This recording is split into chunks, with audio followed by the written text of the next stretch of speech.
네, 반갑습니다. 지난번 12월 4일 날 제가 우리 건전체 공무원 여러분들 또 수고하시는데 제가 와서 잠깐 강의를 했습니다. 지난번 하고 내용이 중복된 내용도 있고 그 다음에 이제 새로 오신 분들 위하여서 잠깐 개괄적인 설명을 드리면서 그 물과 공기와 건강에 대하여서 제가 말씀을 드리도록 하겠습니다. 우리가 일반적으로 질병에 대한 분류를 할 때 상당히 많습니다. 한 수만 가지 정도 되거든요. 병원에 가면 저희들 질병을 찾아내면 질병 없는 사람이 거의 없겠죠. 그게.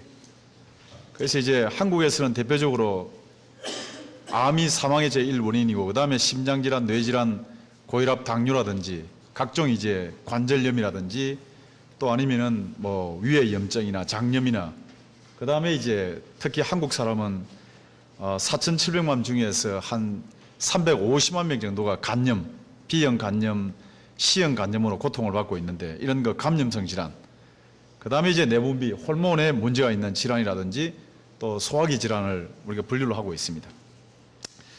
우리 의과대학에 있는 교수들이나 아니면 의사들이나 또 과학자들은 이런 거 원인이 무엇인가에 대해서 상당히 관심이 많거든요. 그래서 1차적으로 이제 유전인자, 암에는 뭔가 유전인자가 있을 거라는 그런 생각이 있어 열심히 유전인자를 찾고 있습니다. 그 다음 두 번째로는 감염.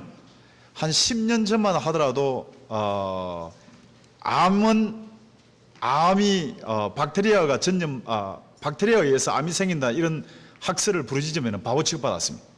그 이유가 많겠죠. 이제 암은 전염병이 아니지 않습니까? 그죠? 그런데 암을 일으키는 것이 박테리아가 원인이 있다, 또 아니면은 바이러스가 원인이 있다 이런 말을 하게 되면 다 바보 취급했죠.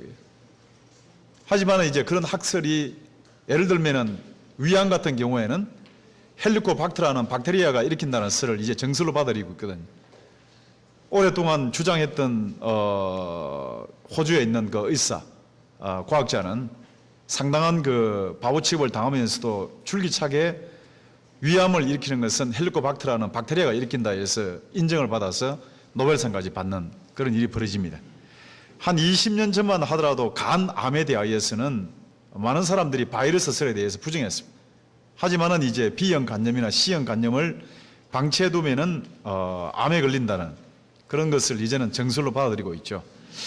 그 외에도 이제 저희들이 각종 이제 폐기력이라든지 폐렴이라든지 이런 거 감염에 의한 원인으로 보고 어릴 때 저희들이 백신을 맞는다든지 또 아니면 조심하게 됩니다. 그 다음에 세 번째는 독성에 대한 문제가 있습니다. 독성에 관련되어져 있는 이런 것으로 인하여서 이런 각종 질병이 생기지 않는가에 대해서 그래서 이제 독성에 대한 것은 최근에 뭐 중국에서 멜라민이라든지 그 다음에 저희들이 방부제나 항생제 문제에 대해서 상당히 많은 그 의견을 또 많은 경고를 듣게 됩니다. 이러한 그 유전과 감염과 독성은 의사의 영역이고 그 다음에 과학자의 영역이고 우리 일반인들과는 별개의 문제처럼 생각되지만은 제가 지금까지 한 20년 넘게 많은 환자들 그 다음에 많은 사람들하고 같이 접촉을 해보면은 유전과 감염과 독성에 의해서 질병의 고통을 겪기보다는 거의 90% 이상이 생활 습관 문제입니다. 생활 습관에 문제가 있는 분들이 사실은 암이나 심장질환이나 뇌질환, 고혈압, 당뇨에 노출 가능성이 굉장히 많죠. 예를 들면은 고혈압은 부모님이 고혈압이면은 자녀가 고혈압이 된다는 그런 설이 강력합니다. 유전인자 설이죠. 당뇨도 마찬가지입니다. 그런데 부모님이 고혈압 환자일지라도 자녀가 유전인자를 가지고 있다 손치더라도 정상적으로 식사를 하고 그 다음에 음식을 짜게 먹지 아니하고 지방식을 섭취하지 아니하고 운동하고 몸을 조심하면은 고혈압에 노출될 가능성이 거의 없습니다. 그런데 반대로 유전인자가 없다 손치더라도 부모님이나 할아버지나 정조, 고조 할아버지까지 누구도 고혈압 환자가 없다고 가정한다 손치더라도 만약에 짜게 먹는다든지 비만이라든지 그 다음에 지방식을 섭취한다든지 운동하지 아니하고 술과 담배를 좋아하면은 고혈압 걸릴 확률이 대단히 높다는 것이 정설이죠. 그러니까 무슨 말이냐면 유전과 감염과 독성에 대한 원인이 있다 손 치더라도 내 생활 습관이 좋으면은 이런 유전과 감염과 독성의 원인으로부터 상당히 피할 수 있는 그런 상황이거든. 그 퍼센테이지를 따져보니까 10%, 10% 이하다 이 말이거든. 그래서 이제 많은 분들이 그러면 생활 습관에 어떠한 문제로 인하여서 우리가 이러한 그 암이나 또는 고혈압이나 또는 당뇨에 노출되는가? 그것은 대부분 다가 우리의 생활 습관 중에서 결정적으로 차지하는 게 우리 입으로 들어가는 겁니다. 사람의 입으로 들어가는 것은 세 가지거든요. 사람 몸으로 들어가는 것 중에 대표적인 것이 바로 물이고 그 다음에 음식이고 공기입니다. 그리고 좀 더 구체적으로는 사람의 인체는 60쪽의 세포로 되어 있는데 물과 음식과 공기로 되어 있죠. 다른 것으로 되어 있지 않습니다. 뭐 보약으로 되어 있는 것도 아니고 특수한 물질로 되어 있는 것도 아니고 우리가 매일마다 마시는 물, 매일마다 섭취하는 음식, 그 다음에 매일마다 흡입하는 이 공기, 구체적으로는 이제 산소이죠. 물과 음식과 공기로 사람의 인체는 이제 구성이 되어 있는데 이것을 이제 좀 더 구체적으로 설명을 드린다면은 저희들이 잘 알고 있는 내용입니다. 사람이 힘을 얻기 위해서는 에너지가 필요합니다. 그 에너지를 만들어내는 3대 영양소가 탄수화물, 지방, 단백질이죠. 밥이나 빵이나 당분이나 또는 이제 지방이나 단백질. 이런 그 3대 영양소는 우리 몸의 칼로리, 열량, 그 다음에 에너지를 뭐 말은 다 다르지만 같은 말입니다. 칼로리를 만든다라든지 또는 아니면 열량을 만든다든지 또는 에너지를 만든다는 말. 이런 그 3대 영양소의 탄수화물, 지방, 단백질이 있는데 이 3대 영양소가 실제적으로 우리에게 필요한 에너지를 만들어내고 근육을 만들고 세포를 구성하기 위해서는 반드시 엔자임이라는 효소가 필요합니다. 다른 말로 말씀드리면 불수시개죠. 이런 불수시개를 가지고 탄수화물, 지방, 단백질이 우리 몸에 필요한 에너지가 주어지고 세포를 구성하는데 근데 반드시 뭐가 일어나냐면은 노폐물이 발생합니다. 나무를 태우게 되면은 뭐가 생깁니까? 재와 연기가 생겨요. 사람의 몸에도 똑같은 일이 벌어집니다. 탄수화물, 지방, 단백질이 효소의 도움으로 작용으로 에너지를 발생하는 그 과정에 반드시 결과적으로 노폐물이 발생하거든요.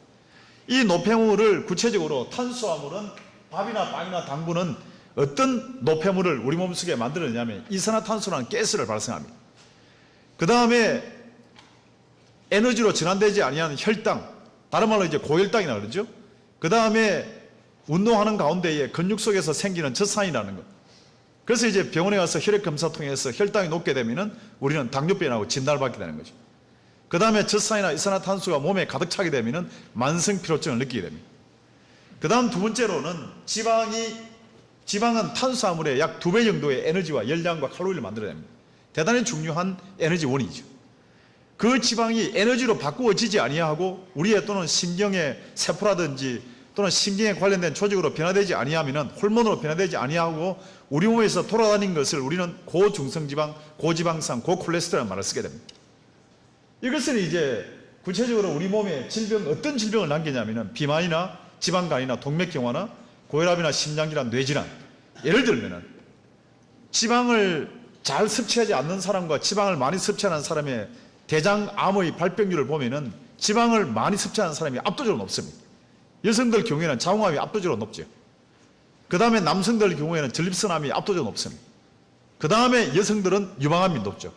살이 찐 사람의 유방암 걸릴 확률과 살이 찌지 아니한 사람이 유방암 걸릴 확률을 비교하면은 살이 찐 사람이 압도적으로 높습니다. 남성도 마찬가지죠. 몸에 체지방이 높은 사람과 체지방이 낮은 사람의 전립선 비대증이나 전립선 암을 비교해 보면은 체지방이 높은 사람이 압도적으로 높죠. 그래서 이제 암에 관련되어 있는 전문가들이 이렇게 이야기하지 않습니까? 유방암에 걸리지 않으려면 또는 전립선 비대증에 걸리지 아니하려면은 반드시 하루에 10,000보 정도, 하루에 40분 내지 1시간 동안은 꼭 걸어야만이 유산소 운동을 해야만이 암에 걸리지 않는다는 그런 스포츠학의 주장을 많이 합니다. 자, 그 다음에 세 번째는 3대 에너지 영양소 중에서 단백질. 단백질에 쓰레기는 암모니아라는 가스와 요소와 요산과 크레아틴과 시스테인이라는 아미노산입니다. 단백질은 대단히 중요하죠. 근육을 만드는 중요한 요소이고 우리의 체세포를 만드는 대단히 중요한 물질입니다. 그 다음에 우리 몸의 항체를 만든다든지 또는 효소를 만드는 중요한 물질이죠. 필수적인 그런 생명의 에너지이지만은 이것이 우리 몸 속의 에너지로 전환되는 과정에 또는 세포로 구성되어지는 그 과정에 대사 과정에 발생하는 쓰레기가 바로 뭐냐면은 암모니아나 요소, 요산, 크레아틴, 시스테인입니다. 예를 들면 암모니아가 간에 지나치게 차게 되면은 간에 혼수가 일어납니다. 머리에 차게 되면 혼수 상태 빠지는 거죠. 우리가 간염에 걸린 사람들이 마지막에 복수가 차고 혼 상태 빠지는 원인 물질이 바로 암모니아죠. 기억이 둔해진다든지 간염이나 지방간이 있는 사람들한테 자기 열쇠를 어디에 넣는지 기억을 잘 못한다든지 차를 어디에 세워놓는지 모르는 경우는 대부분 다가 이 암모니아가 우리 몸에서 그런 독성으로 작동하기 때문에. 그 다음에 요소나 요산, 크레아틴이 높게 되면 신장염이나 신부전에 걸리게 됩니다. 혈액 검사를 통해서 요소가 높습니다. 또는 요산이 높습니다. 크레아틴이 높습니다. 하면은 당신은 신우염이나 신장부전이나 또는 신부전, 우리가 말하는 신장 사후체요, 신장 투석을 받든지 심하게 되면은 신장 이식을 해야 된다는 말을 듣게 됩니다. 그 다음에 이제 요산이 높게 되면 통풍이나 통증이 생기는 거죠. 여러 가지 이러한 물질들이 무슨 말입니까? 혈액의 노폐물을 조사받기 위하여서 저희들은 병원에 가서 반드시 혈액 검사를 받는 거죠. 혈액 검사를 통해서 당신은 혈당이 높습니다. 당신은 지방이 높습니다. 아니면 당신은 요소나 요산이나 크레아틴이 높다. 무슨 말입니까? 우리 몸의 질병을 일으키는 모든 뿌리는 우리가 먹는 음식이라 이 말이에요. 음식이 질병을 일으키는 뿌리이지 특별한 물질이 발생되는 게 아니죠. 물론 이제 제가 막 말씀드린 것처럼 한 10% 정도는 화학물질이라든지 병원균, 박테리아나 바이러스가 알러지를 일으킨다든지 아토피성 피부를 일으킨다든지 각종 염증이나 감염성 질환을 일으키죠. 하지만 현재 우리의 삶의 질을 떨어뜨리는 것은 대부분 다가 우리가 음식을 통해서 섭취했던 탄수화물, 지방, 단백질의 쓰레기가 이런 질병을 일으킨다는 거예요. 그래서 우리 몸에는 예를 들면은 우리 한국의 사망의 제1 원인이 심장질환이잖아요. 암이잖아요. 두 번째가 심장질환이고, 심장질환인 것은 심장을 둘러싸고 있는 관상동맥에 뭡니까? 지방의 쓰레기가 찼기 때문에 생기는 거죠. 그 다음에 세 번째 사망의 원인은 중풍이나 뇌질환, 뇌로 올라가는 뇌동맥에 관이 지방의 쓰레기가 찼기 때문에 전부 다가 우리가 먹는 음식의 쓰레기가 여기서 만다 이 말이에요. 자, 그래서 이런 그 음식의 쓰레기를 저희들은 찾기 위해서 병원을 갑니다. 병원에 가서 혈당을 찾고, 그 다음에 콜레스테롤을 찾고, 중성지방이나, 그 다음에 요산이나 크레아틴이나 시스테인을 찾게 되는 거죠. 그 다음에 박테리아가 있는지, 바이러스가 있는지를 찾기 위해서 혈액 검사를 하고, 또 이제 구체적으로 암이 있을 가능성이 있는 사람한테는 CT 검사를 받게 됩니다. MRI나 PET를 받게 됩니다. 초음파 또 아니면 내시경 검사를 받게 됩니다. 그리고 나서 이제 진단하게 되죠. 금방 제가 슬라이드에 보여드린 것처럼 이런 각종 질병에 대해서 의사는 판정하고 판단하고 진단합니다. 병원에서 할 수 있는 게 뭡니까? 딱 세 가지예요. 약에 대한 처방입니다. 혈당이 높으면은 당뇨를 조절하는 약, 그 다음에 혈압이 높으면은 혈압을 조절하는 약, 각종 이제 약을 투여하는 거죠. 그 다음에 두 번째는 수술이 필요하고, 그 다음에 세 번째는 필요하다면은 방사선 치료를 우리는 받게 됩니다. 물론 이제 항암제는 우리가 주사제이지만은 하나 약의 범위에 들어가는 거죠. 자, 제가 이제 질문 던질게요. 음식을 먹는 우리의 몸의 습관의 90% 이상이 우리의 질병의 뿌리이고 그 습관을 좌우하는 것이 음식인데 탄수화물이나 지방의 단백질을 우리는 피할 수 없이 매일마다 먹어야만이 생명을 유지할 수가 있습니다. 그런데 그 음식의 쓰레기가 이런 일을 벌인다 이 말이죠. 음식의 쓰레기가. 이 음식의 쓰레기를 처치하기 위해서 약을 쓰고 그 다음에 결과적으로 수술하게 되고 또는 방사선 치료를 하게 되는데 사람의 습관이 약을 먹어서 사람의 습관이 고치십니까? 절대 안 고치죠. 수술을 받으면 사람의 습관이 고치십니까? 고치질 리가 없죠. 방사선 치료를 받으면은 내가 먹던 탄수화물이나 지방이나 단백질을 섭취하던 습관이 고치십니까? 그런데 사람들은 이상해요. 사람들은 자기가 가지고 있는 질병의 이런 수많은 질병의 뿌리가 당뇨는 과도한 탄수화물이나 지방의 문제, 그 다음에 비만, 지방간, 동맥경화, 고혈압 다 이런 음식에서 오는 음식의 습관이 잘못되어서 음식에 대한 균형을 잃어버리기 때문에 발생하는 질병인데 이 결과적인 현상을 약이나 수술이나 또 아니면 방사치료나 각종 현대학의 치료 기법으로 제거하고 억제하고 조절한다 해서 내가 먹는 음식의 습관이 고쳐지냐 이 말이죠. 고쳐질 리가 없죠. 그런데 사람들은 고쳐진다고 생각합니다. 습관적으로 되어 있는 거죠. 자, 그런데 제가 이제 좀 어려운 이야기를 말씀드리기 때문에 지겨워하실 가능성이기 때문에 예를 들겠습니다. 69세 여성, 제가 한국에 오니까 제 이모님입니다. 저희 막내 이모님이 69세의 이모님이 계셔요. 이분은 악성 두통과 그 다음에 엄청나게 심한 위에 염증을 가지고 있습니다. 늘 병원에 다니죠. 늘 병원에 가서 약을 타와서 하시는데 병원에 입원하셨어요. 입원하셔가지고 도저히 두통과 위험에 견디지 못해서 본인이 혈액을 뽑고 그 다음에 머리가 이상이 있는가 싶어서 CT에 부산에 한 두세 번째로 큰 병원에 가서 약 한 달간 뭐 한 10일간 입원해 있으면서 이제 조사를 받았습니다.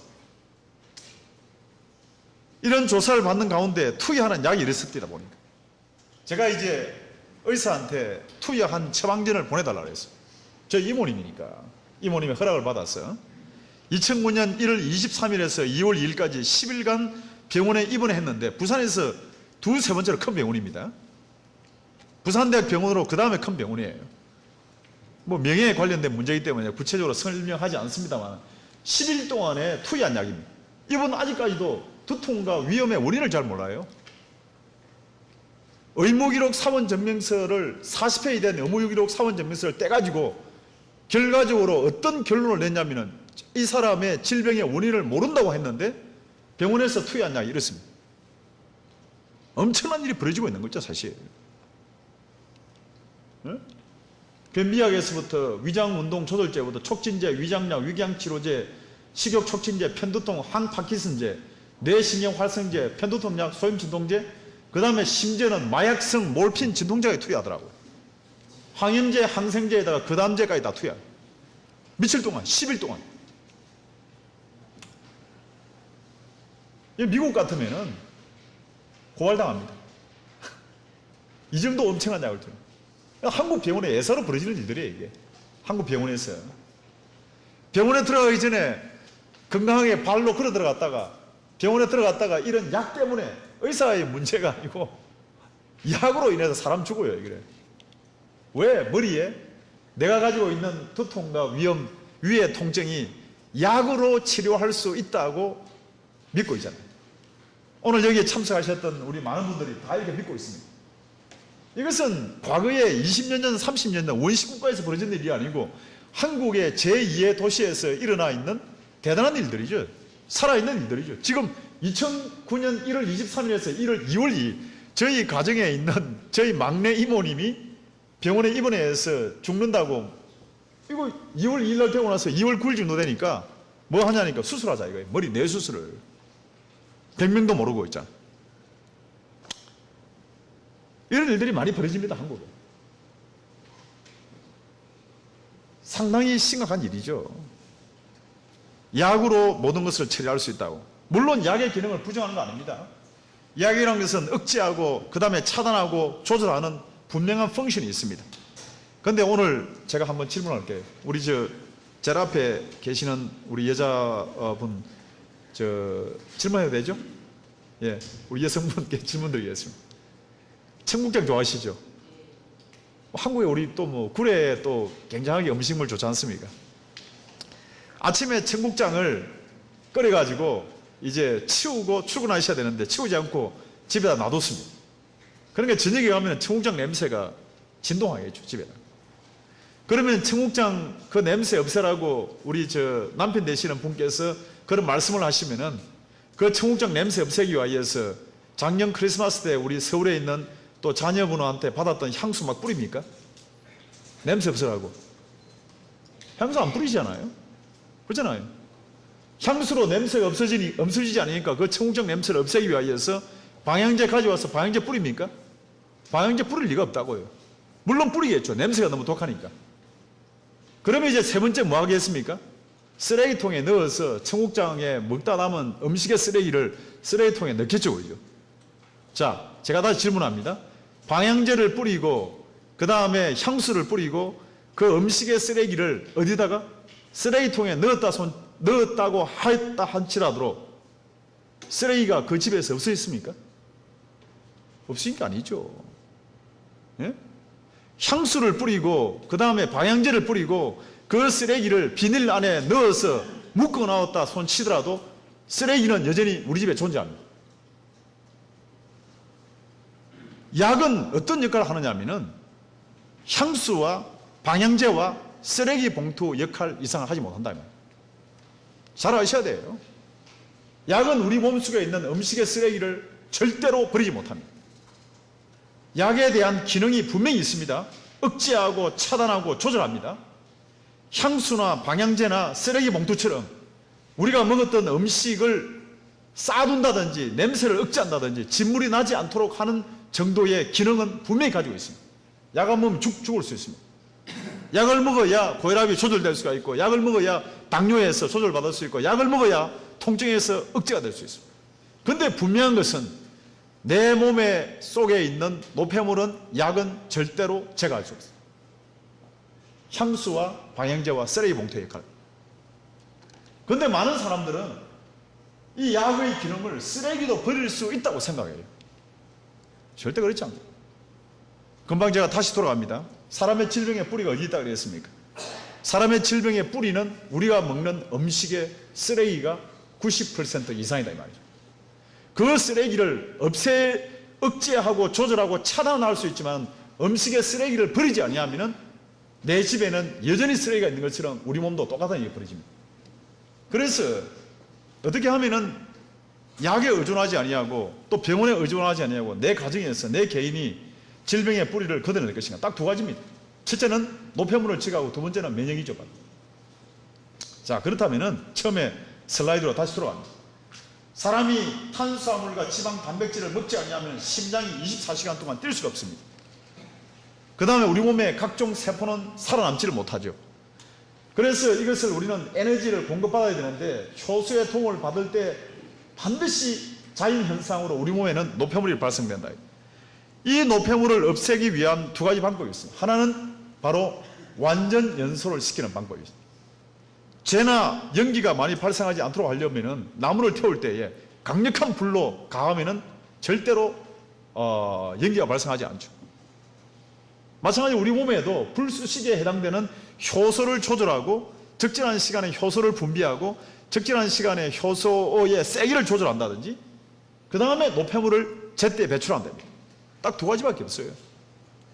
자, 그렇다 그러면은 탄수화물, 지방, 단백질의 쓰레기를 없애는데 지금 우리들은 대부분의 사람들은 약이 노폐물을 없앤다고 믿고 있습니다. 그렇죠? 의과대학 교과서나 어릴 때 배웠던 생물 시간이나 과학 시간에는 우리는 그렇게 배운 역사가 없습니다. 이 노폐물을 없애기 위해서 효소, 불수시계를 조절해주고 완전 연소를 시켜주고 노폐물을 제때 배출하는 것은 놀랍게도 뭐냐면은 물과 비타민과 미네랄입니다. 그래서 이것을 우리는 3대 조절 영양소라는 거예요. 비타민과 미네랄 어디에 들어있습니까? 과일과 채소와 견과류에 들어있죠. 우리의 각종 음식에 들어있죠. 그래서 이것을 탄수화물, 지방, 단백질을 3대 에너지 영양소, 그 다음에 3대 조절 영양소를 물과 미네랄과 비타민이라고 우리는 표현하고 있습니다. 약입니까? 약 아니죠. 절대로. 네? 이것을 좀 더 구체적으로 한번 들어가 볼까요? 우리 몸속의 노폐물은 크게 한 6가지 정도 나눕니다. 기름에 녹는 그런 하나의 기름에 녹는 그런 쓰레기가 있고 물에 녹는 쓰레기 있고 그 다음에 중금속과 그 다음에 산성 노폐물과 일반적인 또 병균, 침투한 병균이 있습니다. 이러한 것을 없애기 위해서 금방 제가 말씀드린 것처럼 지용성의 쓰레기는 비타민 A, D 같은 지용성 바이타민이 없애고 수용성은 바타민 B나 C가 없앱니다. 그 다음에 중금속이나 산성이나 병균 각종 우리가 미네랄이 합성해서 밖으로 끄집어내죠. 근데 여기에 바이타민 A, D, E, B, C나 칼슘이나 각종 미네랄은 효소를 조절하는 윤활유의 역할을 하죠. 효소는 비타민의 도움이 없이는 효소가 절대 작동 안 돼요. 미네랄은 미네랄 없이는 효소가 절대 작동하지 않습니다. 자, 그렇다 그러면은 이 효소를 조절하고 노폐물을 동시에 없애고 하는 것이 과연 비타민과 칼슘과 미네랄만 이게 가능하냐? 그게 아닙니다. 절대로. 바로 뭐냐면은 물입니다. 물이 효소를 이동하고, 물이 비타민을 이동하고, 물이 미네랄을 이동한다 이 말이죠. 그래서 물은 우리 몸속에 있는 모든 영양분을 이동하는 역할, 우리가 하루에 삼시세끼를 물을 먹지 않습니까? 그러면은 하루에 침에서 나오는 우리 입에서 나오는 침의 액이 하루에 3개입니다. 위장액이 한 2리터 정도 되죠. 췌장액이 한 2.5리터, 담즙액이 1리터, 장간액이 3리터. 효소가 분비되어서 이 음식을 소화시키죠. 하루에 20개 정도가 우리가 음식을 섭취했을 때 동원되는 물이 입에서부터 항문까지 흘러나오는 물이 약 10리터. 이런 말 듣지 않습니까? 식사를 할 때에 물을 마시면 위액이 묽어지기 때문에 물을 마시면 안 된다. 그런 말은 대단히 무식한 말입니다. 절대로 그 말을 인정하면 안 돼요, 여러분들. 우리 한국 사람들은 10리터의 물이 흘러나오지 않습니다. 한국 사람들은 물을 안 마시기 때문에 대부분 다가 8 내지 9리터밖에 흘러나오지 않아요. 그래서 여성들은 만성변비에 굉장히 심하죠. 할머니들, 할아버지들 만성변비 심합니다. 몸속에서 물이 흘러나오지가 않는다니까. 물 한 잔을 안 마셔도 아침, 점심, 저녁을 먹었을 때에 내 몸속에 흘러나오는 물들이 침에서, 위에서, 췌장에서, 담즙에서, 장관에서 흘러나오는 물이 자그마치 10리터가 나오는데 왜 흘러나오느냐? 이것은 내 속에 있는 금방 말씀드렸던 탄수화물, 지방, 단백질이 바뀌어져 있는 아미노산이라든지 글리세롤이라든지 또는 포도당을 끓고 어디로 간으로 이동하기 위해서 9.9리터의 물이 필요하다 이거죠. 그 다음에 나머지 0.1리터가 대변으로 배설을 합니다. 이 과정에 뭐가 발생하냐면 노폐물이 발생하는 거죠. 조금 전에 말씀드렸던 이산화탄소라든지 그 다음에 암모니아라는 가스라든지 그 다음에 각종 혈당이라든지 또는 각종 이제 지방산이라든지 이런 것이 발생합니다. 이 노폐물을 영양분을 이동하는 것도 물이지만은 효소를 분비하고 소화액을 분비하는 것도 물이지만은 이 노폐물을 밖으로 끄집어내는 것도 바로 뭐냐면 바로 물이죠. 어디를 통해서 끄집어냅니까? 피부를 통해서 끄집어냅니다. 하루에 0.1리터를 동원합니다. 그 다음에는 대변을 통해서 0.1리터를 끄집어냅니다. 그 다음에는 호흡을 통해서 우리 몸에 발생하는 가스는 이산화탄소와 같은 가스는 끊임없이 밖으로 끄집어내야 되거든요. 무엇의 힘으로? 물의 힘으로 끄집어내는 거죠. 바로 예? 물의 힘으로 소변, 각종 이산화탄소는 호흡을 통하여서 지방산, 암모니아, 요산, 암모니아나 지방산은 땀이나 또는 대변을 통하여서 크레아틴이나 나트륨이나 시스테인이나 세포개사물이나 화학물질, 산성 노폐물은 소변을 통해서 배출합니다. 합치면 얼마냐면은 2.5리터에서 3리터. 이 계산하면 2.7리터죠. 자, 그런데 이렇게 이야기합니다. 또 음식을 통해서 국을 먹는다든지 김치국을 마신다든지 숭늉을 먹으면 물 많이 섭취하지 않습니까? 한국 사람들 식단을 조사해 보면 하루에 음식을 통해서 섭취할 수 있는 물은 얼마냐면 이거 2개밖에 안 됩니다. 네? 음식을 통해서 섭취할 수 있는 것은 2개밖에 안 돼요. 근데 내 몸속에 있는 이런 더러운 노폐물을 끄집어내는데 2.7리터가 필요한데 나머지 1.7리터는 어디서 만들어냅니까? 만들어낼 길이 없는 거죠. 네?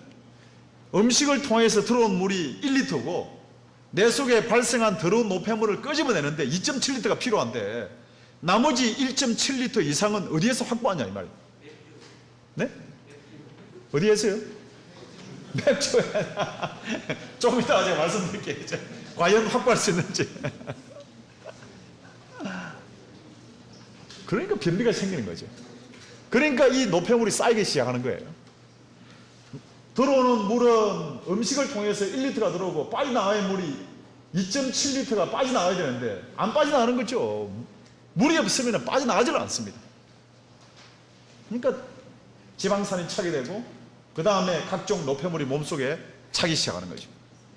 그래서 미국의 의학총회에서는 하루에 8온스 240cc의 물을 8잔 마시라. 거의 2리터입니다. 그죠? 한 1.8에서 2리터의 물을 매일마다 마셔야만이 사람 내 속에 있는 노폐물이 사라지고 사람이 건강해진다는 그런 이야기를 하게 되는 거죠. 자, 그 다음에 그래서 이제 혈액을 한번 조사해 보면 건강한 사람의 혈액은 굉장히 깨끗해요, 사실은. 하지만 화학적 노폐물이라든지 지방산이라든지 그 다음에 단백질의 쓰레기라든지 혈중에 각종 알러지가 있는 사람의 혈액을 뽑아보면 굉장한 그런 모습을 보이죠. 그 다음에 이제 세 번째는 물은 면역세포를 이동시킵니다. 우리 몸속에는 하나의 그 거미줄처럼 혈관이 있고 그 다음에는 림프관이 움직이죠. 그 속에는 적혈구나 백혈구나 그 다음에 각종 면역에 관련되어 있는 T림파구가 움직입니다. B림파가 움직이는 거예요.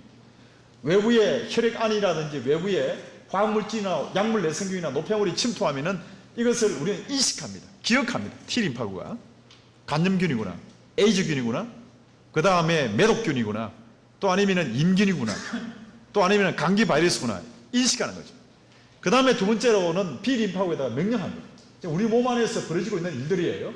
항체를 만들려고 명령하면은 그 다음에 만드는 것이 뭐냐면 항체를 만들어서 이 각종 노폐물이나 균들을 포획합니다. 그 다음에 세 번째로는 T림파구와 백혈구가 공격하고 배출하고 제거합니다. 한 2000페이지 정도 되는 면역학을 지금 한 장의 슬라이드로 여러분들에게 지금 설명드리는 거예요. 면역이라는 것은 뭐냐면 인식하고 기억하고 명령하고 포획하고 공격하고 배출하고 제거하는 것을 우리는 면역이라는 말을 쓰게 됩니다.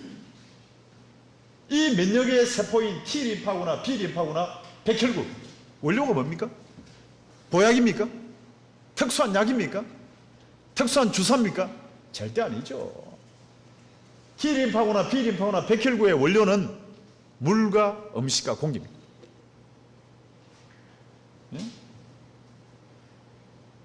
한국에 보니까 신문에다가 대문짝만하게 이것을 먹으면 면역의 기능이 증가된다. 물론 일시적으로 증가할 수가 있겠죠.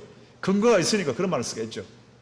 하지만 우리는 태어날 때부터 죽을 때까지 단 하루도 면역이 멈추면 안 됩니다. 모든 사람은 엄밀한 의미 하에서 과학적으로 따진다면 다 암 환자입니다. 정상적인 사람일지라도 5,000개에서 10,000개 정도는 암세포를 다 가지고 있습니다.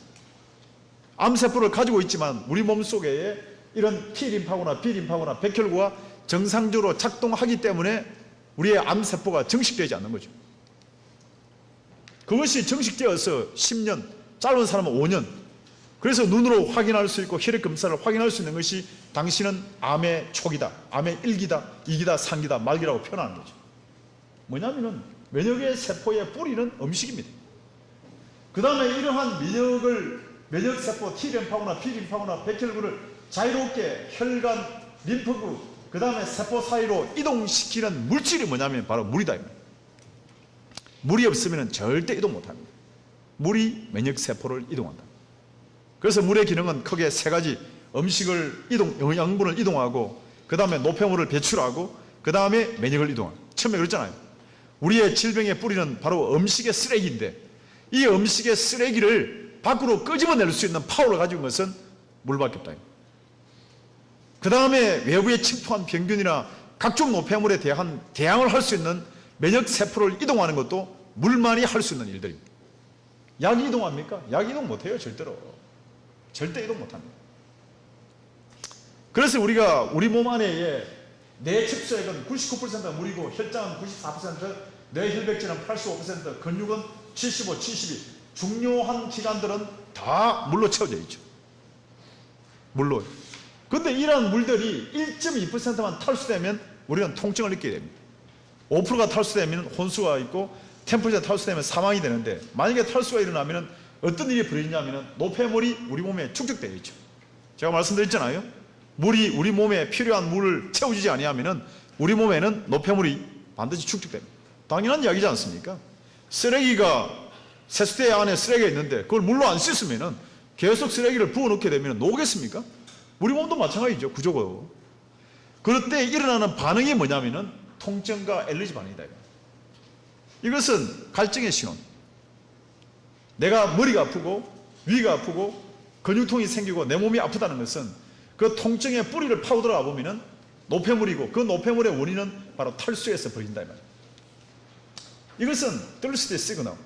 한마디로 갈증의 신호이죠. 그런데 많은 사람들은 어디로 갑니까? 목이 마르면은 금방 조금 전에 말씀하시는 것처럼 맥주로 손이 갑니다. 시원한 맥주로 손이 가잖아요. 그 다음에 각종 약물이고 산성 가공수이고 산성 가공식품으로 손이 가게 됩니다. 이러한 것은 전부 다가 우리의 혈액에 우리 몸속에 있는 효소를 파괴하며 미네랄이나 바이타민이나 뇌세포나 산성이나 독성화를 일으키는 뿌리가 됩니다. 자, 그렇다면은 여기에서 금방 조금 전에 말씀하셨던 맥주 마시면 과연 어떤 일이 벌어지는가 한번 볼까요? 사람의 몸은 놀랍습니다. 사람 몸속에 있는 약 4.5리터에서 4.5리터, 이거 한 8개 정도의 혈액이 우리 몸에 있습니다. 이 혈액은 놀랍게도 항상 일정한 농도를 유지를 해야 돼요.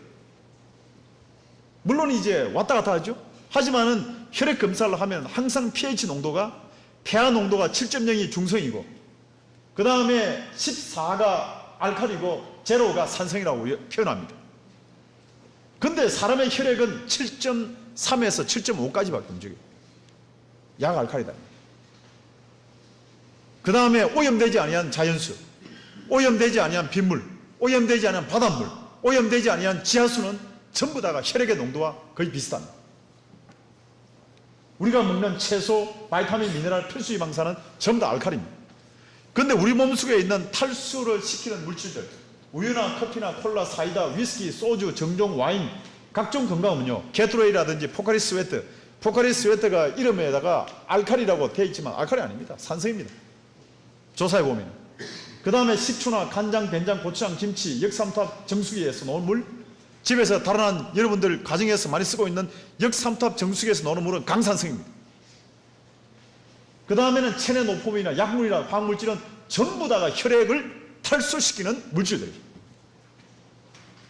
맥주를 10잔 마시면 우리 몸에 있는 물을 14잔을 뽑아내버립니다. 아시겠습니까? 커피를 10잔 마시면 내 몸에 있는 물을 12잔을 뽑아버려요. 네? 우리 몸의 원리가 그래요. 왜? 강산성이 들어오면은 그 강산성을 방어하기 위해서 끄집어내야 돼, 밖으로. 네? 내 안에 있는 물을 총동원 다 시킵니다. 내 속에 방어하기 위하여서, 내 속에 강산성이 들어오면은 그 강산성을 방어하기 위해서 내 몸속에 있는 세포 안에서 물이 흘러나오지 않으면 사람은 죽습니다. 이래도 맥주 좋아하시는 분들은 문제가 있습니다. 네? 맥주 마시면은, 소주 마시고 정종 마시면은 물을 뽑아버려요, 내 몸속에. 내 몸속에 1.2%만 뽑아내면은 어떤 일이 벌어진다요? 통증이 생긴다니까요. 네? 가장 물이 많은 장소가 내하 수체를 건드립니다. 우리 현대인은 대부분 다가 산성 속에 있는 거죠. 가공 처리한 식품 속에는 다 산성입니다. 가공 처리한 과자, 가공 처리한 신토부리 음식, 가공 처리한 음식은 전부 다가 산성이죠. 전부 다. 알칼리성 식초는 존재하지 않습니다. 쏙지 마십시오. 알칼리성 물로 만든 식초란 말은 있어도 식초는 초산에다가 구연산이죠, 바로. 화학적으로 은밀하게 산성입니다. 그래서 혈액이 엉키게 됩니다. 혈전이 생기죠. 이게 혈관이 가슴에 있는 우리가 심장에 혈관을 막게 되면은 저희들은 심장 기능 부전을 일으킬 수 있습니다. 이런 일들이 많죠, 그게. 자, 조금 전에 과연 이런 이야기를 합니다. 제가 한국에 오니까 식초는 알칼리성, 입에 마실 때는 마시기 전에는 산성이지만은 입에 들어가면은 알칼리성으로 바뀐다. 그래서 이제 뭐 각종 한국에 들어보니까 식초 마시는 사람 많습니다. 아침에 희석해서 마시는 사람들, 소화제로 먹는 사람들, 힘을 내기 위해서 마시는 사람, 과연 그럴까요? 한번 볼까요, 과학적으로? 우리가 식초를 딱 마시면은 식초는 산도가 2.5 정도 됩니다. 굉장한 초강산성이죠, 사실은. 우리가 못 살던 시대 때는 식초를 마셔야만이 대장균에서 벗어날 수 있었어요. 못 살던 시대 때는. 수돗물을 먹지 아니하고 위생적인 물을 먹지 않을 때는, 우물물을 먹을 때는, 그 다음에 대장균이 부글거리는 그런 음식을 먹을 때는 식초를 쓰지 아니하면은 부패하죠. 냉장고가 없고. 그 다음에 여름 같은 경우에는 스시를 어떻게 먹습니까? 일본에는 스시에 반드시 식초를 넣잖아요. 왜? 소독하기 위해서 먹는 거죠, 사실은. 근데 그런 좋은 기능도 있지만은 그것을 음료수의 대용처럼 아침마다 한 컵씩 희석해서 먹으면 어떤 일이 벌어지는가 보자, 이 말이죠. 우리 몸에 먹게 되면은 타액, 금방 침에서 하루에 1.5리터, 위장에 2리터, 담즙에 1리터가 다 산성입니다. 예. 타액이나 위장액, 담즙액은 전부 다 산성이죠. 그 다음에 벌어지는 일들이 이 산성을 방어하기 위해서 췌장액과 장관액, 이건 알칼리액입니다. 예? 방어하기 위해서 5.5리터가 쏟아져 나오는 거죠. 여기에 4.5, 식초를 안 마실 때입니다. 일반적으로 음식을 먹을 때 1.5, 2리터, 1리터가 흘러져 나와서 그 다음에 5.5리터가 알칼리화 시켜주는 거죠. 그래서 우리의 십이장이나 장은 알칼리화 되지 아니하면 음식을, 영양분을 흡수할 수 없습니다. 저희들이. 소화는 산성이 하지만은 흡수는 알칼리성 환경에서 해주는 거죠. 그래서 흘러나오는 물을 계산해 보면은 이것이 더 많은 거죠. 자, 이러한 상황에서 그 다음에는 어떻게 되냐면은 식초가 딱 들어오면은 우리 심장에서는 주먹 2개만한 심장은 180리터의 물을 이동시킵니다. 이거 360개를 심장을 통과시킵니다. 왜? 통과시키는 유일한 이유는 산성 물질을 배출하기 위하여서. 제가 금방 소주를 먹으면은, 맥주를 먹으면은 바로 이런 일이 벌어지는 거죠. 이것을 여기에다가 산성을 보상해 줘버리면 이 물은 전부 다 어디로 이동하느냐면은 간으로 이동해야 되는데, 이런 산성, 강산성의 물질이 딱 들어오면은 이 심장에서는 이 물질을 갖다가 밖으로 배출해 주지 않으면은 우리의 혈액은 약알칼리로 유지가 되지 않아요. 그러니까 계속 물이 빠지는 거예요. 맥주 좋아하시는 분들 화장실 계속 하시잖아요. 왜 갑니까? 화장실 안 가면 죽어요, 이게. 화장실을 가서 소변을 통해서 산성 물질을 밖으로 뽑아내줘야만이 혈액이 정상적으로 약알칼리성으로 유지가 되는 거예요, 이게. 그러니까 10잔을 마시면 14잔이 내 몸속에 있는 물이 밖으로 뽑아져 나오는 거죠. 생명 유지 기능에 의해서. 그 다음에는 여기서 끝나지 않습니다. 계속 소주나 아니면 맥주나 식초를 마시게 되면은 세포 안에, 사람의 세포는 60쪽으로 되어 있는데 세포는 99%가 물로 되어 있습니다. 밖에가 산성의 농도이고 세포 안이 알칼리성이면 안에 있는 물이 밖으로 빠져버려요, 이게. 네? 그래서 이 알칼리성을 유지하기 위해서 안에 있는 물이 밖으로 나오는 거죠. 그래서 세포의 수명이 단축됩니다. 그 다음에는 폐에서 이산화탄소와 같은 산성 가스를 발휘하기 위해서 엄청나게 힘을 쏟는 거죠, 여기다가. 그 다음에 간에서는 이 산성을 분해하기 위해서 굉장한 부하가 걸립니다. 자, 무슨 말입니까?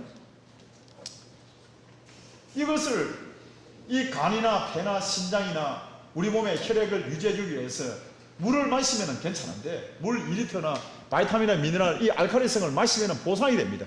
문제는 마십니까? 물 안 마시죠. 물 절대 안 마시죠.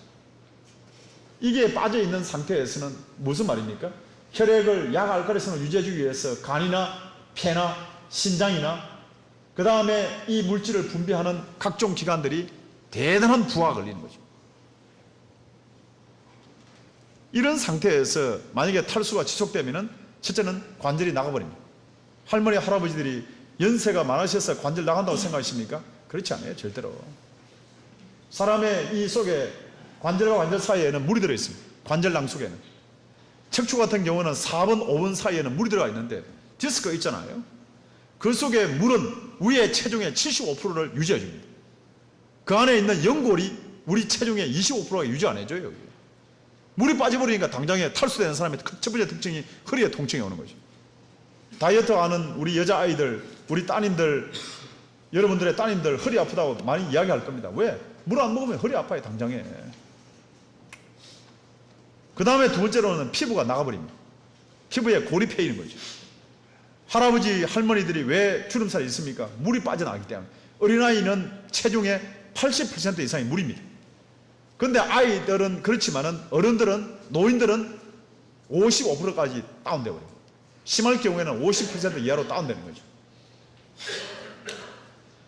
그 다음에는 위에 염증이 생깁니다. 위산은 강산성이거든요. 그래서 위의 벽을 코팅시켜주는 것이 뭐냐면 물입니다. 물이 없이는 절대 코팅이 안 되죠. 물이 코팅을 시켜줘요. 여기서 끝나지 않습니다. 혈전이 생겨요. 혈액의 덩어리를 쥐게 만든다든지, 금방 조금 전에 말씀드린 것처럼 세포가 탈수된다든지, 그 다음에 부종이 생긴다든지, 그 다음에 간의 독성이 친다든지, 심장결석이나 또 아니면은 뇌 손상이 벌어집니다. 뇌는 85%가 물이기 때문에. 전부 다가 많은 양이 아니죠. 1.2% 정도 탈수 벌어질 때 이런 일들이 벌어지는 거예요. 전부 다가. 자, 이러한 상황에 지난 3년 동안에 한국 사람들을 대상으로 제가 세미나를 해왔습니다만, 지도자급에 해당되는 사람들만 지난 2006년도 9월달부터 해서 교회 목사님이나 정적의 인사들이나 그 다음에 다양한 기업인들이나 만나서 이분들에게 세미나 한 사람 숫자가 정확하게 1,500명입니다. 일반인들 빼고 있지 않습니다.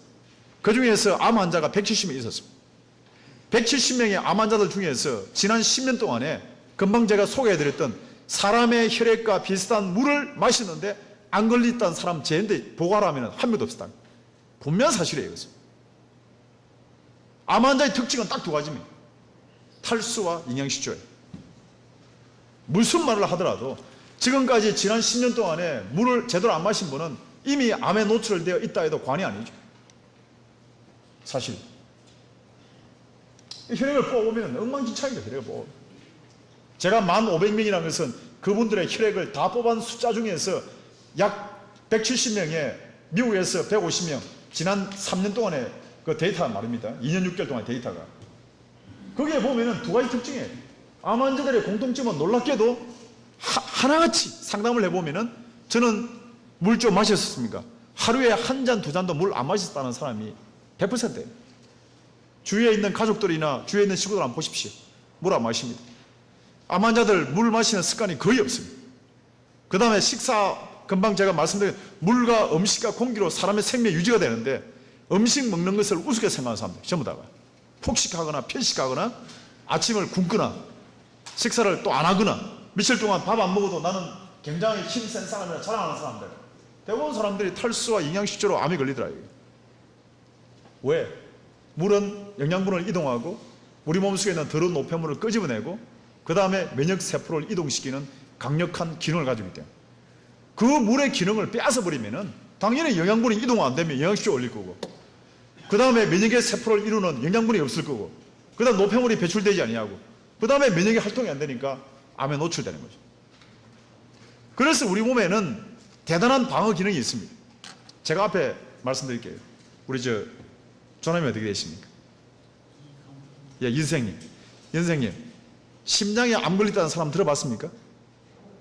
지금까지 살아오면서 심장에 암이 걸렸다는 사람을 들어본 적 있습니까? 심장은 암이 없어요. 우리 몸에 다 암이 있는데 유일하게 암이 걸리지 않는 부분이 심장입니다. 뇌도 암이 걸리고 간이나 폐나 또는 췌장이나 위 다 암이 걸리는데 피부에도 암이 걸리고 눈도 암이 걸리고 코, 혀도 암이 걸리는데 암이 안 걸리는 유일한 부분을 찾으라면 심장입니다. 왜 심장에 암이 걸립니까? 네? 심장은 네 가지이기 때문에 암에 안 걸려요. 이것은 우리의 오늘 건강관리법과 똑같습니다. 첫째, 심장은 산소가 대단히 풍부합니다. 그 다음에 두 번째는 심장은 에너지가 항상 일정하게 공급이 돼요. 다른 부분은 다 에너지가 공급되지 않더라도 심장만큼은 영양분이 정확하게 공급되는 장소입니다. 그 다음에 세 번째가 뭐냐면은 심장은 운동을 합니다. 엄마 뱃속에서부터 장기가 형성될 때부터 죽을 때까지 끊임없이 규칙적으로 운동을 하는 거죠. 그 다음에 마지막에 네 번째가 뭐냐면은 심장은 혈액으로 채워져 있습니다. 혈액의 94%가 물이거든요. 물로 채워져 있다 이 말이에요. 산소가 풍부하며 그 다음에 두 번째로는 에너지가 일정하게 공급되며 운동을 하며 그 다음에 마지막으로 물이 풍부한 환경에서는 절대로 암이 안 걸려요. 심장은 암이 걸리지 않습니다. 그래서 우리가 물을 마시면 되는데 우리 몸속에 물을 물을 안 마시게 되면은 물 마시라는 신호를 보내게 됩니다. 아프다, 즐겁다, 괴롭다, 힘들다 하는 그런 그 느낌을 감정을 알게 하는 시상하부의 갈증의 중추가 있습니다. 그래서 우리가 물 마시면 됩니다. 그런데 사람 참 이상합니다. 또 제가 질문 좀 던지겠습니다. 우리 아침에 샤워하실 때 물 몇 리터 드셨어요? 샤워할 때 물 한 컵 씁니까? 얼마 쓰신다고요? 네. 몸 씻는데 물 지금 어느 정도 쓰신다 생각하시죠? 5개밖에 안 써요, 이거? 네. 이거 한 3, 40개 쓸걸요? 그죠? 머리 감는데 몇 정도 쓰십니까? 10개 정도 쓰죠. 한 5리터 쓰죠. 발 닦는데 저녁에 이제 퇴근하시고 돌아가시면 발 쓰는데 어느 정도 쓴다고 생각하시죠? 10개 정도 쓰잖아요. 사람 이상. 얼굴 씻고 그 다음에 머리 감는데 쓰는 물의 양이 적어도 2리터, 3리터.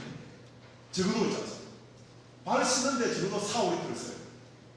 근데 우리 몸 속에 있는 혈관, 입에서부터 항문까지가 10리터. 혈관의 길이를 혈관을 다 뽑아내면 12만 킬로미터. 그 속에 금방 제가 말씀드렸던 탄수화물과 지방과 단백질의 쓰레기가 그 속에 가득 참으로 병을 일으키는데 그것을 끄집어내는 능력이 물이 있다는데 머리를 감는데도 2, 3리터를 쓰는데 내 몸속에 있는 더러운 노폐물을 끄집어내는데 하루에 한 잔의 물을 안 쓰는 사람은 양심불량 아닙니까? 네? 양심불량 아니에요. 몸에 혈관을 끄집어내면 지구를 두 바퀴 돌려요. 한 12만 킬로미터 되는 거예요. 사람 머리 감고 얼굴 쓰는데도 2, 3리터를 물을 쓰는데 자기 몸속에 12만 킬로미터 안에 들어있는 들어있는 노폐물, 탄수화물의 노폐물, 지방의 노폐물, 단백질 노폐물을 마시기만 하면은 노폐물은 반드시 물의 힘으로 땀이라든지 호흡이라든지 소변이라든지 대변을 통해서 흘러오는데 머리 감는 것보다도 못하네. 사람 이상해요. 얼굴 닦는데 약으로 닦아줍니까? 약으로 전혀 못 닦아요. 매일마다 발 닦는데 알코올로 닦습니까? 물로 닦으면 끝나잖아요. 근데 사람들은 굉장하게 심플한 이런 심플한 원리를 이상하게도 알아듣지는 못합니다. 자기의 머리 하나 감는데도 2, 3리터를 쓰는데 내 몸속의 질병의 뿌리, 모든 질병의 뿌리가 내 몸속에 먹었던 음식의 쓰레기로 인하여서 발생하는데 그 쓰레기가 밖으로 나갈 수 있는 유일한 물질이 뭐냐면 물인데 그 물을 마시는 것을 사람들은 머리 감는 것보다 더 못하게 생각한다는 거예요. 교육의 문제입니까? 한국의 교육 문제입니까? 간단한 문제 아니에요. 여기서부터 오는데 1m도 안 되는데 이게 물을 안 마십니다. 사람들 물을 굉장히 우습게 생각해요. 사람이 70% 이상이 물로 되어 있는데도. 그래서 물을 마시면 해결이 되는데 문제는 물을 안 마십니다. 물을 안 마시면 뇌 안에 있는 삼투압 수용체에서 항이뇨 호르몬을 발동시킵니다. 자, 다시 돌아갑니다. 하루에 내가 음식을 통해서 1리터만 섭취하고 그 다음에 밖으로 노폐물을 끄집어내는 데에 2.7리터 이상의 물이 필요한데 물을 안 마십니다. 그러면 물이 빠져나가면 심장이 타결받고 뇌가 타결받는다면 세포가 타결받는 거죠. 그래서 자기 생명, 뇌와 심장과 내 몸을 보호하기 위해서 뇌에서 삼투압 수용체를 동영하여서 간에서 항이뇨 호르몬이라는 것은 뭐냐면은 소변을 배출하지 못하도록 막아버리는 호르몬이죠. 그래서 신장의 기능을 저하시켜버려요.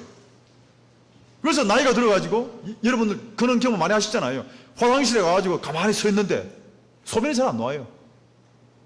응? 젊었을 때 쫙 나왔는데 앉아있어서 보통 한 시차를 한 10초 내지 20초 지나야 소변이 나옵니다. 억지로 놓아야 돼. 그 다음에 소변을 다 했다 손치는데 돌아서면은 또 소변 누고 싶은 잔뇨감이 있습니다. 그런 경험을 많이 하실 거예요.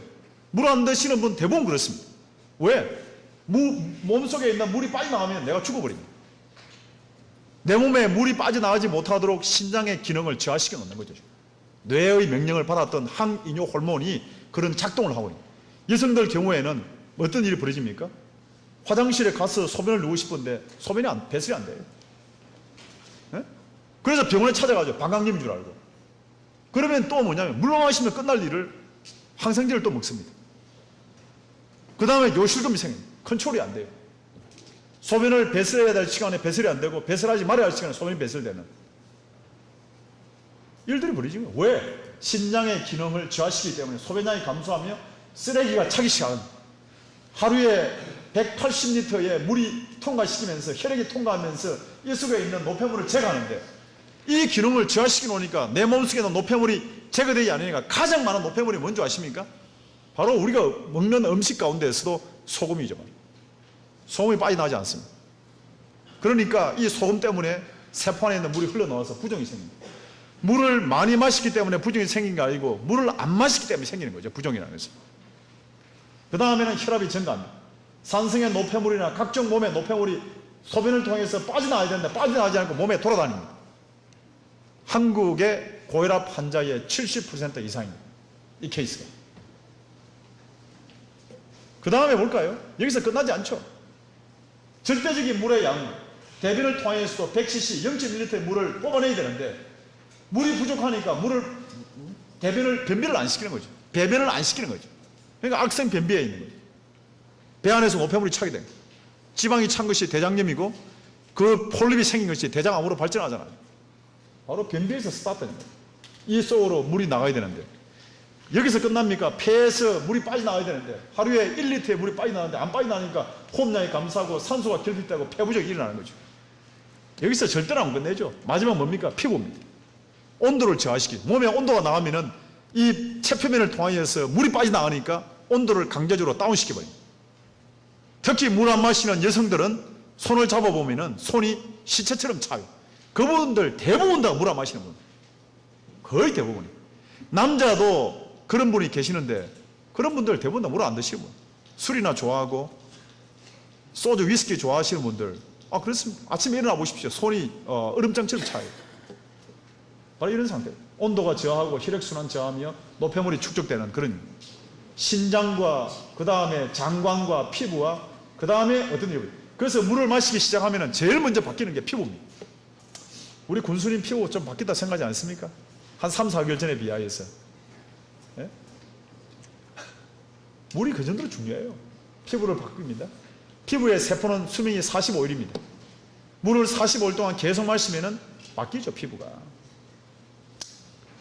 자, 이러한 상황에서 WHO에서는 깨끗한 물만 마셔도 질병을 80% 이상 감소시킬 수 있고 수명이 길어진 것은 위생적인 상수도 시설과 영양 개선 때문이지 약이 아니라. 약이 아닙니다, 절대로.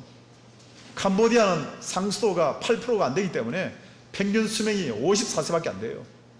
20년 전에는 34세였습니다. 우리나라는 이렇게 우리나라 전국 각지에 이제는 수돗물 다 들어가지 않았습니다. 다 안전한 상수도, 구례도 마찬가지고 도시도 마찬가지고 이제 아이들이 수인성 전염병으로 죽을 일은 거의 없습니다. 이러한 상황에 그러면 어떤 물을 얼마만큼 마셔야 되는가? 첫째는 혈액의 농도와 비슷한 약 알칼리수를 마셔야 됩니다. 그 다음에 안전하고 깨끗한 자연수, 칼슘이 풍부한 미네랄수, 미네랄이 풍부하다 이 말이에요. 그 다음에 물에 마시는 양은 체중 곱하기 33입니다. 우리 이 선생님 몸무게 얼마나 하십니까? 예? 70. 70이면 하루에 2.31리터입니다. 하루에 이거 4개 내지 5개 드셔야 돼요. 하루에. 자, 이러한 상황에 그러면 어떤 물을 마시나? 세계적인 물 한번 볼까요? 세계적인 물들을 보면은 우리나라에도 수입되어 있는 에비앙, 미네랄 함유도가 220에다가 pH 농도가 7.2입니다. 사람의 혈액의 농도는 7.3에서 7.5까지 움직인다 그랬잖아요. 7.34로 움직여요, 사실은. 그 다음에 비텔, 발빅, 7.3, 7.1 좋지 않은 물인데 한국에서 비싸게 팔리는 물입니다. 바나디움 워터, 일본에서 수입된 물인데 7.8, 7.5 미네랄이 거의 없습니다. 이런 물들이 왜 강남 압구정동에서 비싸게 팔린지 저는 이유를 모르겠어요. 경우에. 그래서 이게 보면은 오늘 여러분들이 사시고 있는 지리산 산수유 같은 경우에는 이제 새로운 브랜드로 출범하지 않습니까? 3월달부터. 보면은 뭐 당연하죠. 뭐 장수촌, 구례, 담양, 순창은 장수촌이라고 알려져 있대요, 보니까. 그 다음에는 다른 물에 비하여서 칼슘이 풍부합니다. 게르마늄이 있으며 혈액의 농도와 비슷한 약 알칼리다 이 말이에요. 자기 동네에 있으면서 자기 물 안 마시는 사람들은 약간 이상한 사람들이에요. 좋은 물 있는 동네에서 좋은 물 안 마시는 분들 좀 문제가 있는 분이에요. 남은 물이라 좋아하고 있지 않습니까? 에비앙이나 삼다수, 풀문샘물, 동원샘물, 아이시스, 지금 한국에는 물 전쟁이 벌어져 있는데 사실은 저도 한국의 안식년 바다로 들어왔으면서 굉장한 물을 찾았습니다. 석초에서부터 그 다음에 경기도 또 아니면은 제주도 전국 일대를 다니면서 물 한번 찾아봤죠. 그 중에서 어떤 데는 막 물을 샘플을 가져와서 물 검사해달라고 해보니까 수많은 사람들이 굉장하게 친한 사람들도 저하고 중마고에 있던 사람들도 물공장하면서 강원도에서 물을 갖다 검사해달라고 이야기하더라고요. 검사해보니까 물 산성이에요. 내가 니하고 아무리 친하더라도 산성인 물을 나는 너에게 소개할 수 없다. 산수려 이번에 노는 구례군에서 주도하는 이 산수려 물은 정말로 대단한 물이죠. 그래서 칼슘이라든지 뭐 원수 이야기입니다. 필터링 통과시키면 약간 낮아지지만은 제주도 삼다수하고 비교하면 비교 안 돼요, 사실은. 그게 압도적으로 앞서 있는 그런 물이라고 할 수 있거든요. 그래서 이러한 상황에 있는데, 자, 두 번째로는 제가 한 물과 공기에 대한 주제로 있으니까, 자, 그 다음 공기 한번 볼까요? 우리가 지금 현대인은 공기가 대부분 다가 강산성, 강산화성, 화학물질, 유해물질, 박테리아, 바이러스, 산소 공급, 습도 조절 불능, 실내 공기에 오염이 되어 있습니다. 그래서 엄청나게 지금 산성비라든지 산성수라든지 산성물로, 그래서 우리나라의 표청수는 거의 다 산성이에요. 동네에 있는 약수들은 거의 다 산성입니다. 알칼리수가 거의 없습니다. 왜? 우리 나라 전체가 지금 산성비로 오염되기 때문에 떨어져 있는 물들이 파충수는 대마다 산성이 없습니다. 그래서 이러한 상황에 우리가 만약에 이런 그 탈수되는 상태에서 우리가 공기를 마시면 공기가 21% 공기가 있거든요. 이 공기 속에 산소가 들어있는데 탈수나 노폐물, 음식의 노폐물이나 약물이 있게 되면 이 산소는 어떻게 바뀌냐면 독으로 바뀝니다. 부분적으로 독으로 바뀌어요. 그것을 우리는 슈퍼 옥사이드 또는 활성산소, 레디컬 옥시즌이라는 단어로 표현합니다. 그래서 이 산소의 구조가 어그러지면 전자가 하나 튀어져 나와버려요. 여기. 가운데는 핵이고 전자가 이렇게 쌍을 이루고 정형을 유지를 하고 움직이는데 탈수가 되고 노폐물이 축적되고 약을 먹게 되면 우리 몸속에 있는 전자가 떨어져 나갑니다. 그러면서 이 산소의 구조가 어그러지면서 우리 몸의 세포를 공격합니다. 가장 산소가 많은 장소를 공격해요. 우리 몸에서 가장 산소가 많은 장소가 어디냐면은 심장입니다. 심장을 때리는 거죠. 그것이 바로 심근경색입니다. 심장 발작의 뿌리이죠. 그 다음에 두 번째 산소가 풍부한 장소는 뇌입니다. 뇌를 때리는 것이죠. 뇌경색이죠. 바로. 그래서 유명한 활성산소설이거든요. 우리 몸속에 있는 산소가 풍부한 장소부터 공격하니까 세포 산화와 뇌질환, 심장질환, 각종한 당뇨병, 면역질환이야. 자, 이러한 유해 산소와 활성산소가 왜 벌어집니까? 벌어진 이유가 뭡니까? 탈수예요, 탈수. 물을 마시지 않으면 이런 일이 벌어져요. 이 선생님, 어떻게 하면 좋겠습니까? 유해산소나 활성산소가 안 생기기 위해서 어떻게 하면 좋겠습니까? 물 마시면 되잖아요. 엄청나게 쉬운 일 아닙니까? 어?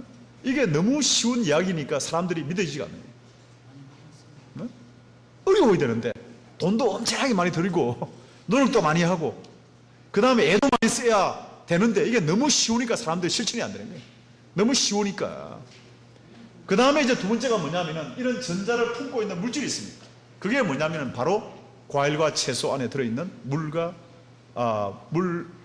함께 있는 바로 바이타민이죠. 그래서 이것을 발견한 이 원리를 체득하신 분이 20년 전부터 한국에다 알린 분이 누구냐면은 바로 서울대에 계시는 이광재 교수님이죠. 항산화 바이타민 C를 지금 많은 사람들이 알리고 있지 않습니까? 이 세포를 공격하지 못하도록 하나의 커버링, 엔타이스키는 항산화제, 엔타이옥사이던트가 바이타민이다. 그래서 이런 바이타민은 전자를 품고 있다가 빠져나가는 부분을 채운다 해서 바이타민을 하루에 매일마다 먹으십시오. 어디에 들어있습니까? 음식에 들어있죠, 사실. 우리의 과일과 채소에 들어있죠. 견과에 들어있고. 물과 바이타민과 미네랄이라는 이 말이에요. 자, 이러한 상황에 우리 여기 무슨 폭포입니까? 수락폭포입니까? 예. 이런 그 폭포 잎에 가면은 기분이 굉장히 좋습니다. 저희들이.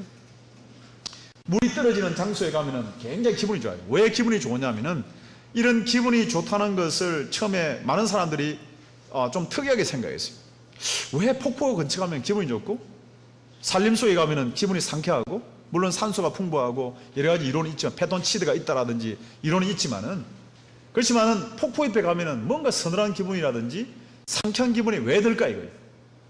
1915년도 노벨 물리학상을 받았던 레나드라는 사람이 그 이론을 발견했죠.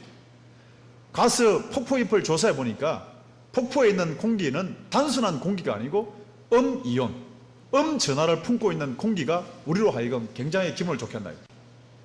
그래서 이런 물이 강한 압력으로 인해서 떨어지면서 분쇄가 되면서 가운데 있는 전자가 하나의 물을 품을 때에 어떤 일이 벌어지냐면 음이온이 된다는 유명한 음이론 이론입니다.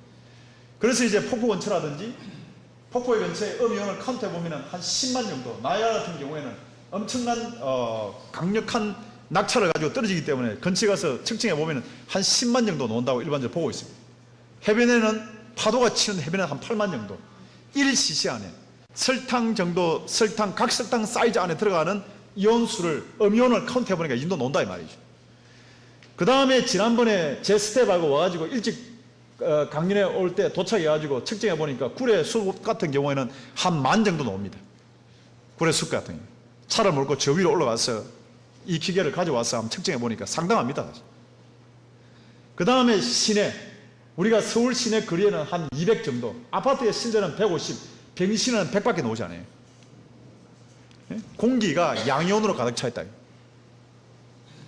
이러한 상황에 음이온의 효과를 우리는 다른 말로는 공기 비타민이라고 부르는 히브리 대학에 있는 술만 교수라는 사람은 이게 공기가 단순한 공기 아니다.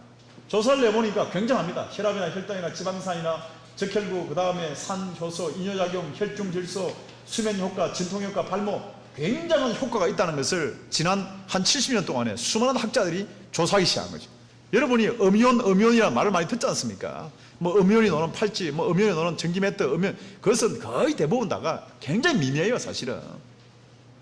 사람의 인체에 효과를 줄 수 있는 퍼센테이지를 따지면은 0.01%도 되지 않습니다. 그런데 이런 음이온 효과를 보니까 세포를 재생하고 혈액을 정화시키고 자율신경을 조절하고 면역 활동을 정진하니까 사람들은 산으로 가자, 자연으로 가자, 바닷가에서 살자, 이런 거 친환경적인, 친자연적인 그런 가슴이 생기는데, 이것을 가정에서 재현해 보겠다고 시도한 사람들이 있습니다. 숲속에 있는 또는 폭포에 있는 것을 재현해 보자는 것이 뭐냐면 바로 강한 플라즈마, 고전압 방식을 써서 이걸 만든 기계들이 한국에 많이 나돌아다닙니다. 50만 원, 100만 원씩 막 나돌아다니더라고. 이것을 문을 닫아놓고 켜놓으면 사람 죽습니다. 왜? 오존과 산화질소의 가스가 발생되어 있어요. 절대 터시면 안 돼. 고전압 방식으로 시내에서 흔히 팔고 있는 50만 원, 100만 원짜리 그런 일본에서 수입된 제품이라든지 미국에서 수입된 거라든지 한국 국내에서 만든 고전압 방식은 오존 가스를 맡으면 사람이 죽을 수 있어요. 아이들은. 특히 노인들은. 그 다음에 이제 두 번째로는 일본 사람들의 모델인데, 이런 전동 펌프를 이용해서 노즐로 물을 강하게 뿜어서 금속판에다가 때리면은 폭포와 같은 효과를 낸다 해서 일본에서 1970년대 이게 개발되었습니다. 그런데 너무나 소음이 강해요. 전기가 너무 많이 들고. 실패적으로 끝냈죠. 그 다음에 미국입니다. 미국은 여기다가 하나의 밖에다가 붕대를 하나의 그 수세미 같은 것을 감아서 가운데다 팬을 돌리면은 기화를 시키면 되겠다. 조사를 내보면 전부 다 양용이 나와요. 한국에도 대형 마트에 가면 팔고 있습니다.